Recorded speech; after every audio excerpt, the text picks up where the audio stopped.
ಸಿರಿ ಅವರೇ, ಹೇಳಿ ಬಾವಾ. ಸಾರಿ.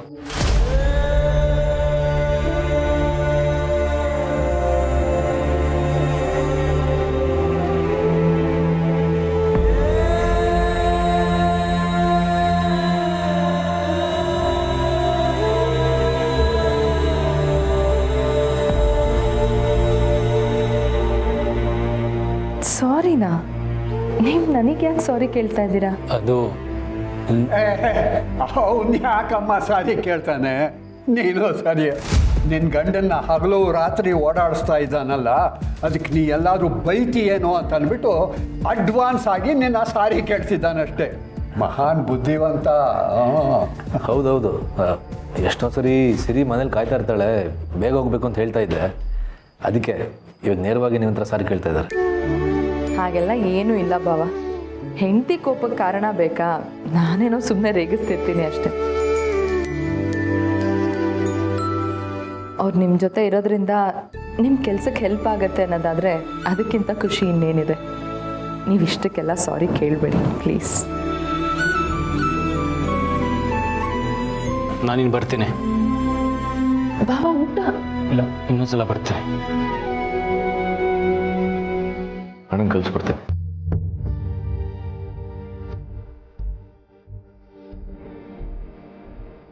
ಅಣ್ಣ,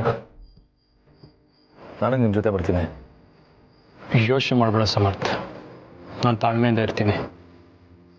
ಇದು ಯಾವ ವಿಷಯನೂ ನನಗೆ ಗೊತ್ತಿದ್ದೀರೋ ಹಾಗೆ ಇಟ್ಬಿಡ್ತೀನಿ. Don't worry.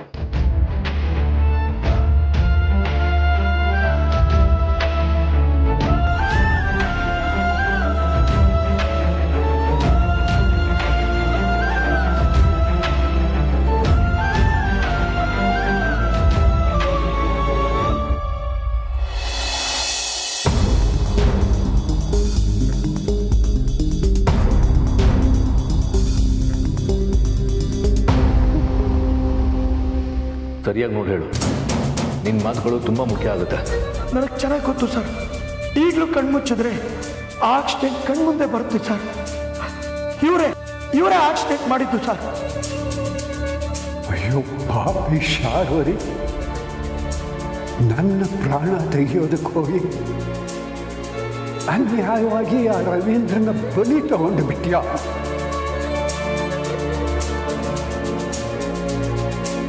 ಬ್ರೋ ಪಂದ್ಯ, ನಾನು ಯಾಕೆ ಬರೋಕ್ಕೆ ಹೇಳಿದೆ ಗೊತ್ತಾ? ಚಿಕ್ಕಮ್ಮನ ಬಗ್ಗೆ ನಾನು ಏನು ಹೇಳಿದ್ರು ನೀವು ಯಾರೂ ನಂಬ್ತಿರ್ಲಿಲ್ಲ. ಆದರೆ ನಾನು ಹೇಳಿದ್ದೆಲ್ಲ ನಿಜ ಅನ್ನೋದಕ್ಕೆ ಈಗ ನನ್ನ ಹತ್ರ ಸಾಕ್ಷಿಗಳಿದೆ. ಇಲ್ಲಿ ನೋಡು ಬ್ರೋ, ಈ ಫೈಲ್ಸ್ಗಳನ್ನ ಒಂದ್ಸಲಿ ನೋಡು. ಇಷ್ಟು ವರ್ಷದಿಂದ ನಮ್ಗೆ ಎಷ್ಟು ಮೋಸ ಆಗಿದೆ ಅಂತ ನಿನಗೆ ಗೊತ್ತಾಗುತ್ತೆ. ಇಲ್ಲಿ ನೋಡು, ಈ ಪ್ರಾಜೆಕ್ಟಲ್ಲಿ ನಮಗೆ ಎಷ್ಟು ಪ್ರಾಫಿಟ್ ಬಂದಿದೆ ಅಂತ. ಆದರೆ ಕೋಟಿ ಕೋಟಿ ಲಾಸ್ ಆಗಿದೆ ಅಂತ ಅಕೌಂಟ್ಸಲ್ಲಿ ಮೆನ್ಷನ್ ಆಗಿದೆ. ಹಾಗೆಯೇ ಈ ಪ್ರಾಜೆಕ್ಟ್ ನೋಡು, ಈ ಪ್ರಾಜೆಕ್ಟಿಂದ ನಮಗೆ ಲಾಸ್ ಆಗಿತ್ತು ಅಂತ ನೀನು ತುಂಬ ದುಃಖಪಟ್ಟಿದ್ದೆ. 2-3 ದಿನ ತುಂಬ ಬೇಜಾರಲ್ಲಿದ್ದೆ. ಆದರೆ ಈ ಪ್ರಾಜೆಕ್ಟಿಂದ ನಮಗೆ ಪ್ರಾಫಿಟ್ ಆಗಿದೆ. ಪ್ರಾಫಿಟ್ ಆಗಿರೋ ಅಷ್ಟು ದುಡ್ಡು ಚಿಕ್ಕಮ್ಮನ ಅಕೌಂಟಿಗೆ ಹೋಗಿದೆ.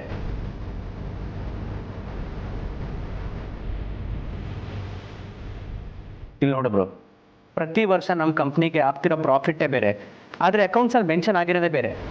ನಮ್ಮ ಕಂಪ್ನಿಗೆ ಬರ್ತಾ ಇದ್ದಷ್ಟು ಪ್ರಾಫಿಟ್ಸು ಚಿಕ್ಕಮ್ಮನ ಅಕೌಂಟ್ಗೆ ಹೋಗ್ತಿದೆ.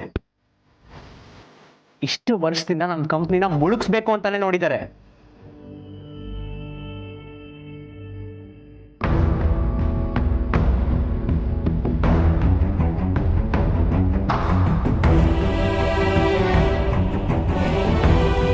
ಬ್ರೋ ಏನಾಯ್ತು?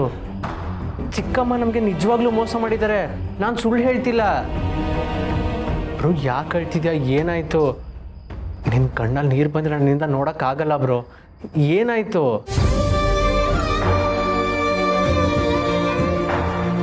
ಬ್ರೋ ಈ ರೀತಿ ಅಳಬೇಡ.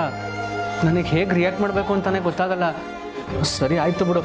ಈಗೇನು ಚಿಕ್ಕಮ್ಮನ ವಿಷಯ ನಿನ್ನ ಹತ್ರ ನಾನು ಮಾತಾಡಬಾರ್ದು ಅಷ್ಟೇ ತಾನೆ? ಸರಿ ಆಯಿತು, ಮಾತಾಡಲ್ಲ.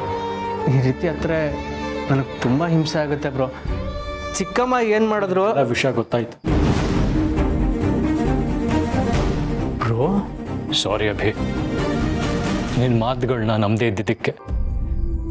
ನೀನು ಹೇಳಿದ್ದು ಸತ್ಯ ಆಗಿದ್ರು ನಿನ್ನ ಬೈದಿದ್ದಕ್ಕೆ ಈ ನಿನ್ನ ಬ್ರೋನ ಶ್ರಮಿಸ್ತೀಯಾ? ಬ್ರೋ ಏನಿದಲ್ಲ, ಯಾಕೆ ಈ ಥರ ಎಲ್ಲ ಮಾತಾಡ್ತಿದ್ಯಾ ಅಮ್ಮ? ಬನ್ನಿ ಇಲ್ಲಿ. ಬ್ರೋ ನೋಡಿ ಎಷ್ಟು ದುಃಖ ಪಡ್ಕೋತಿದ್ದಾನೆ ಅಂತ. ನಾನು ಚಿಕ್ಕಮ್ಮನ ಬಗ್ಗೆ ಮಾತಾಡಿ ತಪ್ಪು ಮಾಡಿಬಿಟ್ಟೆ ಅನ್ಸುತ್ತೆ.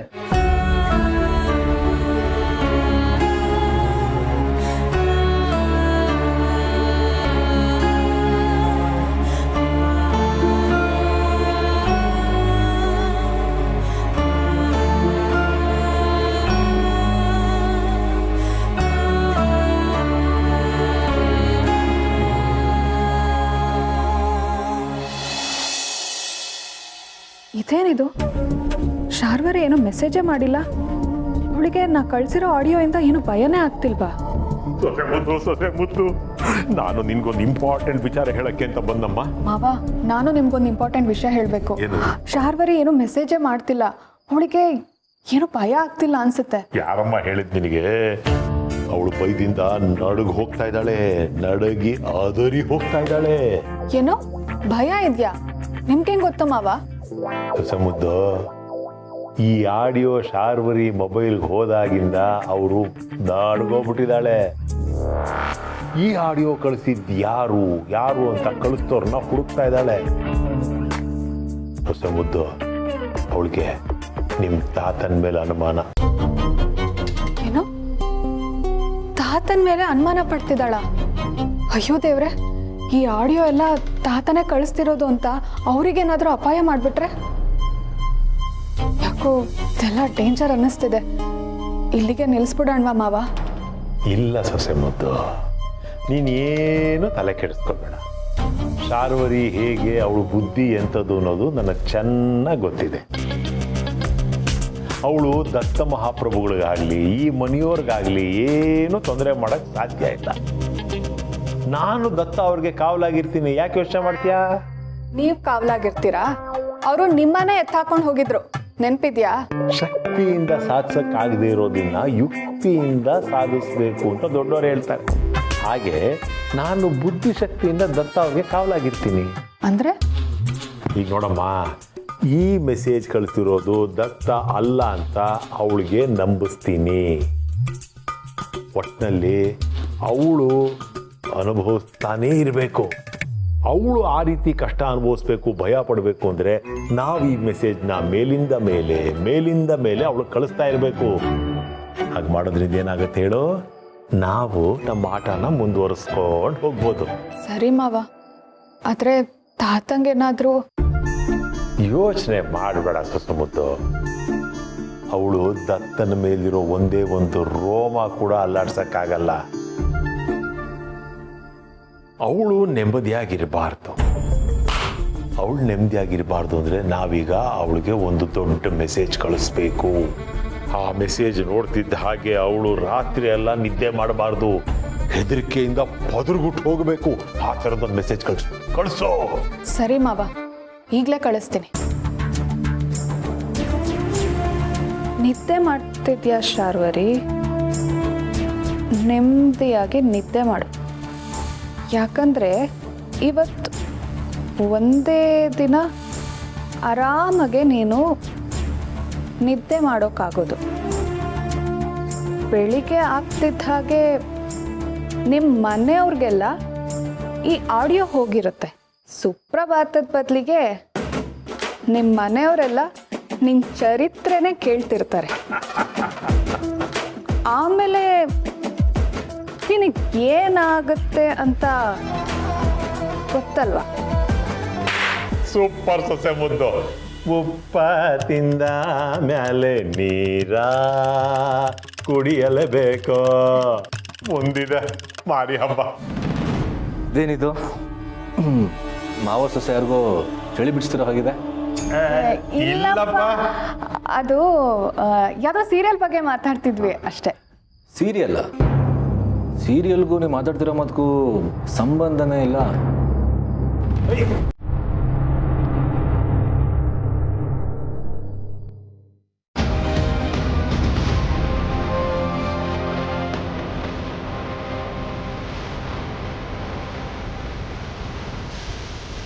ಸಂಜೆ ಏನಿದೆಲ್ಲ? ಅಣ್ಣ, ಅದು ಅಯ್ಯ, ನೀನ್ ಯಾಕಮ್ಮ ಹೆದರ್ಕೋತಾ ಇದ್ಯಾ? ಹೆದರ್ಕೋಬೇಕಾಗಿರೋರು ಮೊಂಡುತನದಿಂದ ಧೈರ್ಯವಾಗಿದ್ದಾರೆ. ನೀನೇನು ತಪ್ಪು ಮಾಡಿ, ನೀನು ಯಾವುದಕ್ಕೂ ಹೆದರ್ಕೊಳ್ಳೋ ಅವಶ್ಯಕತೆ ಇಲ್ಲ. ಇರೋದನ್ನ ಇರೋದಾಗೆ ಹೇಳ್ಬಿಡೋಣ. ನೋಡಪ್ಪ ಸಮರ್ಥ, ನಾವು ಆ ಶಾರ್ವರಿಗೆ ಮೆಸೇಜ್ ಕಳಿಸ್ತಾ ಇದ್ದೀವಿ. ಅವಳು ನೆಮ್ಮದಿಯಾಗಿರಬಾರ್ದು, ಹೆದರಿಸ್ಬೇಕು ಅನ್ನೋ ಕಾರಣಕ್ಕೆ ನಾವು ಈ ಮೆಸೇಜ್ಗಳನ್ನು ಕಳಿಸ್ತಾ ಇರೋದು. ಅಣ್ಣ, ಮಾವ ಹೇಳ್ದಂಗೆ ನಾವು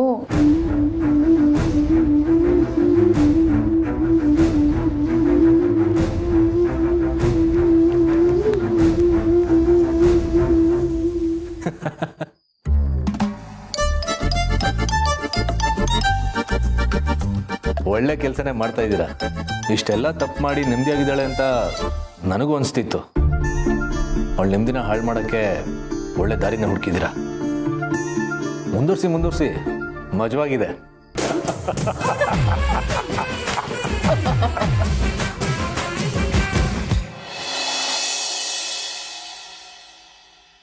ಸಮಾಧಾನ ಮಾಡ್ಕೋ ಅವಿ. ಹೇಗೆ ಸಮಾಧಾನ ಆಗುತ್ತೆ ಅಮ್ಮ? ನಾವು ಯಾರನ್ನ ದೇವರು ಅಂತ ನಂಬಿರ್ತೀವೋ ಅವರೇ ನಮಗೆ ಕೆಟ್ಟದ್ದು ಬಯಸಿದಾಗ ಮನಸ್ಸಿಗೆ ತುಂಬ ಹಿಂಸೆ ಆಗುತ್ತೆ. ನಾನು ಅನುಭವಿಸಿರೋ ನೋವನ್ನೇ ಈಗ ಬ್ರೋ ಅನುಭವಿಸ್ತಿದ್ದಾನೆ. ನಾನು ಚಿಕ್ಕಮ್ಮನ ವಿರುದ್ಧ ಕೊಟ್ಟಿರೋ ಸಾಕ್ಷಿಗಳನ್ನ ನೋಡಿ ಸತ್ಯ ಏನು ಅಂತ ಗೊತ್ತಾಗಿದೆ. ತುಂಬ ದುಃಖ ಆಗಿದೆ. ಇದೇ ದುಃಖ, ಕೋಪ, ಆವೇಶ ಎಲ್ಲ ಸೇರಿ ನನ್ನನ್ನು ಹಾಗೆ ಮಾತಾಡೋ ಹಾಗೆ ಮಾಡ್ತು. ನಂಬಿಕೆ ದ್ರೋಹ ಆಗೋಯ್ತಮ್ಮ. ಅವಿ ಕೂತ್ಕೋ.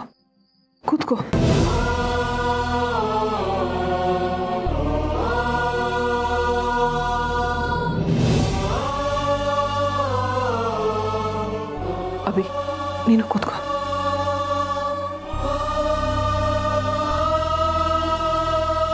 ನೋಡಿ, ನಿಮ್ಮ ದುಃಖ ಏನೋ, ನಿಮ್ಮ ಕೋಪ ಏನೋ, ನಿಮ್ಮ ಆವೇಶ ಏನು ಅಂತ ಎಲ್ಲ ನನಗೆ ಅರ್ಥ ಆಗುತ್ತೆ. ಆದರೆ ಇಂಥ ಸಮಯದಲ್ಲೇ ನೀವು ತಾಳ್ಮೆಯಿಂದ ಇರಬೇಕು. ತಾಳ್ಮೆಯಿಂದ ಇದ್ರೆ ಏನಮ್ಮ ಪ್ರಯೋಜನ? ನಮಗೆ ಸಮಾಧಾನ ಆಗಬೇಕು ಅಂದರೆ ತಪ್ಪು ಮಾಡಿರೋರಿಗೆ ಶಿಕ್ಷೆ ಆಗಬೇಕು. ಈಗಲೇ ನಮ್ಮ ಹತ್ರ ಇರೋ ಸಾಕ್ಷಿಗಳನ್ನ ತಗೊಂಡು ಹೋಗಿ ಡ್ಯಾಡ್ಗೆ ತೋರಿಸಿ ಚಿಕ್ಕಮ್ಮನಿಂದ ನಮಗೆ ಮೋಸ ಆಗಿದೆ ಅಂತ. ಅಭಿ, ಅದೆಲ್ಲ ಈಗಲೇ ಸಾಧ್ಯ ಇಲ್ಲ. ನೀವಿಬ್ರು ಶಾರ್ವರಿನ ಎಷ್ಟು ನಂಬಿದ್ರೋ ಅದಕ್ಕಿಂತ ಹೆಚ್ಚಾಗಿ ನಿಮ್ಮ ತಂದೆ ನಂಬಿದ್ದಾರೆ. ಶಾರ್ವರಿ ಮೇಲಿಟ್ಟಿರೋ ನಂಬಿಕೆ ಅವ್ರನ್ನ ಕುರುಡಾಕ್ಸಿದೆ. ಈಗ ನಿಮ್ಮಿಬ್ಬರಿಗೂ ಬೇಕಾಗಿರೋದು ಆವೇಶ ಅಲ್ಲ, ತಾಳ್ಮೆ ಮತ್ತೆ ಜಾಣ್ಮೆ. ಹಾಗಿದ್ರೆ ಈಗ ನಾವು ಏನು ಮಾಡ್ಬೋದಮ್ಮ? ನಿಮ್ಮ ತಂದೆ ಶಾರ್ವರಿ ಮಾಡಿರೋ ತಪ್ಪುಗಳನ್ನ ನಂಬೋ ಹಾಗಾಗಬೇಕು. ಅವ್ರಿಗೆ ಅದನ್ನು ಅರ್ಥ ಆಗೋ ರೀತಿ ನೀವು ಮಾಡಬೇಕು. ಹಾಗಾಗಬೇಕು ಅಂದರೆ ನೀವು ಅವ್ರ ಮನಸ್ಸನ್ನು ಬದಲಾಯಿಸೋ ಪ್ರಯತ್ನ ಮಾಡಬೇಕು. ಅದಕ್ಕೆಲ್ಲ ಕಾಲ ಕೂಡಿ ಬರಬೇಕು. ಅವ್ರಿಗೆ ಶಾರ್ವರಿ ತಪ್ಪು ಮಾಡ್ತಾ ಇದ್ದಾಳೆ ಅಂತ ಅನ್ನಿಸ್ತಿದ್ದ ಹಾಗೆ ನೀವು ಈ ಎಲ್ಲ ವಿಷಯನ ಅವ್ರ ಹತ್ರ ಹೇಳ್ಬೋದು. ಅಂಥ ಸಮಯಕ್ಕೋಸ್ಕರ ಕಾಯೋಣ. ಅಲ್ಲಿವರೆಗೂ ನಿಮ್ಮ ಈ ದುಃಖನ, ನಿಮ್ಮ ಕೋಪನ ನಿಮ್ಮ ಮನಸ್ಸಲ್ಲೇ ಹಿಡಿದಿಟ್ಕೊಳ್ಳಿ. ಶಾರ್ವರಿ ಬಗ್ಗೆ ಇಷ್ಟು ಗೊತ್ತಾಗಿದ್ದಕ್ಕೆ ಮಕ್ಕಳು ಇಷ್ಟೊಂದು ನೊಂದ್ಕೊಂಡಿದ್ದಾರೆ. ಒಂದು ವೇಳೆ ತಮ್ಮ ತಾಯಿನ ಕೊಂದಿದ್ದು ಶಾರ್ವರಿನೇ ಅಂತ ಗೊತ್ತಾಗ್ಬಿಟ್ರೆ ಇವ್ರು ಅದನ್ನು ಹೇಗೆ ತಗೋತಾರೆ?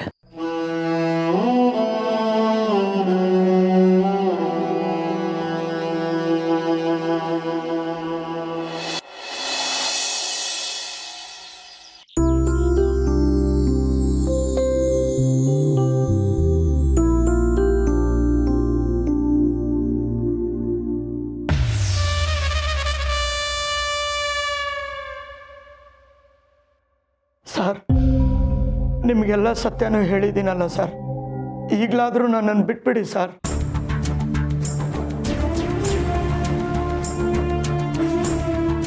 ಸರ್, ನಾನು ನೋಡಿದ್ದೆಲ್ಲ ಸತ್ಯನೂ ನಿಮ್ಗೆ ಹೇಳಿದ್ದೀನಲ್ಲ ಸರ್. ನನ್ನ ಮನೆಗೆ ಹೋಗ್ಬೇಕು, ಈಗಲಾದರೂ ಬಿಡಿ ಸರ್. ನಿನ್ನಿಲ್ಲಿ ಹಿಡಿದಿಟ್ಕೊಂಡು ನಾವೇನು ಮಾಡೋಣ? ಆದರೆ ನಿನ್ನ ಬಿಡೋಕ್ಕೂ ಮುಂಚೆ ನಮಗೆ ಇನ್ನೊಂದು ವಿಷಯ ಗೊತ್ತಾಗಬೇಕು. ಇನ್ನೂ ಒಂದು ವಿಷಯನಾ? ಏನು ಸರ್ ಅದು? ಅದೇನಪ್ಪ, ನೀನು ಒಂದು ವಿಡಿಯೋ ಮಾಡ್ಕೊಂಡಿದ್ದೆ ಅಂತ ಹೇಳಿದೆಯಲ್ಲ, ಆಕ್ಸಿಡೆಂಟ್. ಈಗ ಆ ವಿಡಿಯೋ ಎಲ್ಲಿದೆ? ಸರ್, ಹೇಳಿದ್ನಲ್ಲ ಸರ್, ನನ್ನ ಫೋನ್ ಕೆಟ್ಟೋಗಿದೆ ಅಂತ. ಅದಕ್ಕೆ ಅದನ್ನು ಊರಲ್ಲೆಲ್ಲೋ ಬಿಟ್ಟು ಬಂದಿದ್ದೀನಿ ಸರ್. ನನ್ನನ್ನು ನಂಬಿ ಸರ್, ದಯವಿಟ್ಟು ನನ್ನನ್ನು ಬಿಟ್ಬಿಡಿ ಸರ್. ಏನು ಮಾಡ್ತಿದೀಯಾ? ತಾತ ಏನಿದೆಲ್ಲ? ಅದು ಏನಂದ್ರೆ ಇವನಿದಾನಲ್ಲ ಹುಡುಗ, ಇವನು ಬೆಳಿಗ್ಗೆ ಎದ್ದ ತಕ್ಷಣ ಅವ್ರ ಮನೆಯಲ್ಲಿ ಯಾರು ಹಿರಿಯರು ಕಾಣ್ತಾರೋ ಅವ್ರ ಕಾಲಿಗೆ ಬಿದ್ದು ಆಶೀರ್ವಾದ ತಗೊಳ್ಳೋದು ಅವ್ರ ಪದ್ಧತಿ ಅಂತೆ, ಸಂಪ್ರದಾಯ ಅಂತೆ. ಹಾಗಾಗಿ ದತ್ತ ಅವರು ನೋಡಿದ ತಕ್ಷಣ ಕಾಲು ಹಿಡ್ಕೊಂಡು ಆಶೀರ್ವಾದ ಕೇಳ್ತಾ ಇದ್ದಾನೆ. ಹೇಳ ಆಮೇಲೆ ಹೇಳ, ನಿಮ್ ಮನೇಲಿ ನೀನು ಈ ಪದ್ಧತಿನ ಪಾಲಿಸೋದು ಓಕೆ, ಹಾಗೆ ಕಂಡರ ಕಾಲಲ್ಲೇ ಹಿಡ್ಕತಿಯಲ್ಲ. ಪಾಪ ಎದ್ದ ತಕ್ಷಣ ದೊಡ್ಡವ್ರ ಆಶೀರ್ವಾದ ತಗೊಳ್ಳೋದು ಒಳ್ಳೆ ಪದ್ಧತಿನೇ. ಸಮರ್ಥ್ ಅವ್ರಿಗೊಂದು ಒಳ್ಳೆ ಕೆಲಸ ಕೊಡಿಸ್ಬಿಡು. ಆಯ್ತಾಯ್ತು, ಕೊಟ್ಟಣ. ಸರಿ, ಟೀ ತಗೊಳ್ಳಿ. ಥ್ಯಾಂಕ್ಸ್ ಅಮ್ಮ. ತಗೋ. ನಿಂಗೆ ಅಲ್ಲೇ ಕೊಡ್ತೀನಿ ಬಾ, ನಾನು ಹೋಗಿ ತಿಂಡಿ ರೆಡಿ ಮಾಡ್ತೀನಿ. ನೋಡಿದ್ಯಾ, ನೀನು ಯಾರು ಏನು ಎತ್ತ ಅಂತ ಒಂದೂ ಗೊತ್ತಿಲ್ಲದೆ ನಿನ್ನ ಬಗ್ಗೆ ಆಕೆ ಎಷ್ಟೊಂದು ಕಾಳಜಿ ವಹಿಸ್ತಾ ಇದ್ದಾಳೆ, ನಿನಗೆ ಒಳ್ಳೆಯದಾಗಲಿ ಅಂತ ಹಾರೈಸ್ತಾ ಇದ್ದಾಳೆ. ಅಂಥದ್ರಲ್ಲಿ ಅವಳಿಗೆ ಅನ್ಯಾಯ ಆಗಬಾರ್ದಲ್ವೇನೋ? ಛೇ, ಹಾಗಾಗಬಾರ್ದು ಸರ್. ಪಾಪ ಮೇಡಮ್, ನನಗೆ ಸ್ವಂತ ಅಕ್ಕ ಇದ್ದಿದ್ರು ಈ ಪ್ರೀತಿ ವಿಶ್ವಾಸ ಕಾಳಜಿ ತೋರಿಸ್ತಾ ಇದ್ರು ಇಲ್ವೋ? ಬರೀ ಬಾಯಿ ಮಾತಲ್ಲಿ ಅಕ್ಕ ಅನ್ನೋದಲ್ಲ, ಅಕ್ಕನಿಗೆ ಅನ್ಯಾಯ ಆಗ್ತಾ ಇದೆ ಅಂದ್ರೆ ಅದನ್ನ ಸರಿಪಡಿಸ್ಬೇಕು. ಏನ್ ಹೇಳ್ತಿದ್ದೀರಾ ಸರ್? ನೀನು ಇವತ್ತು ಆಕ್ಸಿಡೆಂಟ್ ನೋಡಿದೆ ಅಂತ ಹೇಳ್ದಲ್ಲ, ಆ ಆಕ್ಸಿಡೆಂಟಲ್ಲಿ ತೀರ್ಕೊಂಡಿದ್ದು ಇವ್ರ ತಂದೆನೆ.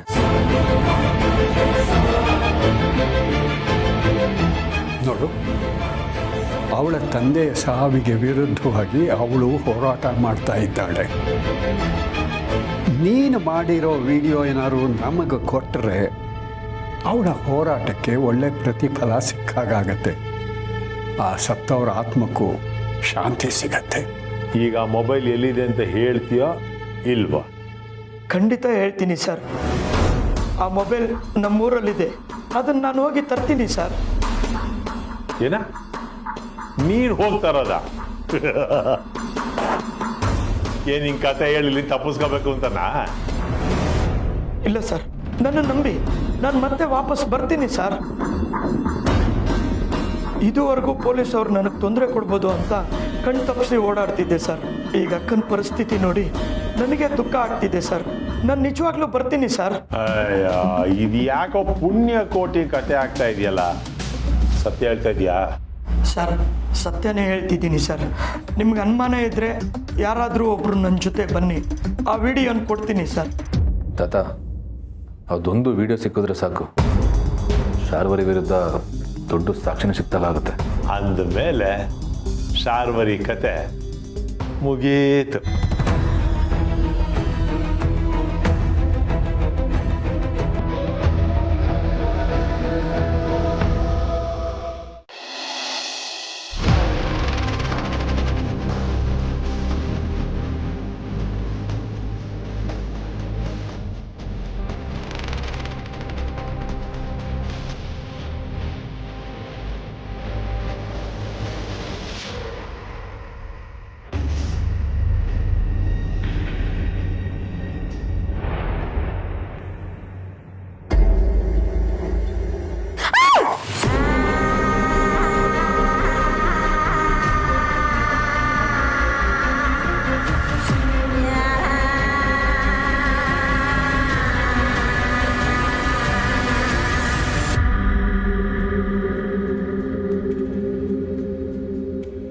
AC ರೂಮಲ್ಲೂ ಬೆವರುತ್ತಿದೆಯಾ ಅಂದರೆ ಎಷ್ಟು ಭಯದಲ್ಲಿದೆಯಾ ಅನ್ನೋದು ಗೊತ್ತಾಗ್ತಿದೆ. ಒಂದೋ ಏನೋ ಕೆಟ್ಟ ಕನಸು ಬಿದ್ದಿರಬೇಕು, ಅಥವಾ ನೀನು ಮಾಡಿರೋ ತಪ್ಪು ಕೆಲಸಗಳಿಗೆ ಶಿಕ್ಷೆ ಅನುಭವಿಸ್ತೀಯ ಅನ್ನೋ ಭಯ ಕಾಡ್ತಿರ್ಬೇಕು. ಕೆಟ್ಟ ಕನಸುಗಳಿಗೆಲ್ಲ ಹೆದರೋಳಲ್ಲ ಈ ಶಾರ್ವರಿ. ಹಾಗಿದ್ರೆ ನೀನು ಮಾಡಿರೋ ಪಾಪದ ಕೆಲಸಗಳಿಗೆ ಶಿಕ್ಷೆ ಅನುಭವಿಸ್ತೀಯ ಅನ್ನೋದು ಗೊತ್ತಾಗಿರಬೇಕು. ಕರ್ಮ ಯಾವತ್ತೂ ನಿನ್ನ ಬಿಡಲ್ಲ ಶಾರ್ವರಿ. ನಿನ್ನ ಅಂತ್ಯ ಹತ್ರ ಆಗ್ತಿದೆ. ಅಂತ್ಯನ? ಈ ಶಾರ್ವರಿಗತ್ತು ಶಾಶ್ವತವಾಗಿರುತ್ತೆ. ನನ್ನನ್ನು ಸೋಲ್ಸೋದು ಅಷ್ಟು ಸುಲಭ ಅಲ್ಲ ರೀ. ಎಂಥ ದಡ್ಡಿ ಶಾರ್ವರಿ ನೀನು. ಒಂದೊಂದೇ ಹೆಜ್ಜೆ ಪಾತಾಳಕ್ಕೆ ಇಳಿತಿದ್ರು ತಲೆ ಮಾತ್ರ ಆಕಾಶದಲ್ಲೇ ಇದೆ ಅನ್ನೋ ಭ್ರಮೆಲಿದೆಯಾ. ಈಗಾಗಲೇ ಮಕ್ಕಳಿಗೆ ನಿನ್ನ ನಿಜವಾದ ಮುಖ ಏನು ಅನ್ನೋದು ಗೊತ್ತಾಗ್ತಿದೆ. ಇದು ನಿನ್ನ ಮೊದಲನೇ ಸೋಲು. ಇಂಥ ಸೋಲುಗಳು ಇನ್ಮೇಲೆ ನಿನಗೆ ಆಗ್ತಾನೆ ಇರುತ್ತೆ. ಆ ಸೋಲುಗಳೇ ನಿನ್ನನ್ನು ಸಾವಿನ ಹತ್ತಿರಕ್ಕೆ ಕರ್ಕೊಂಡು ಹೋಗುತ್ತೆ. ನೋಡ್ತಾ ಇರು.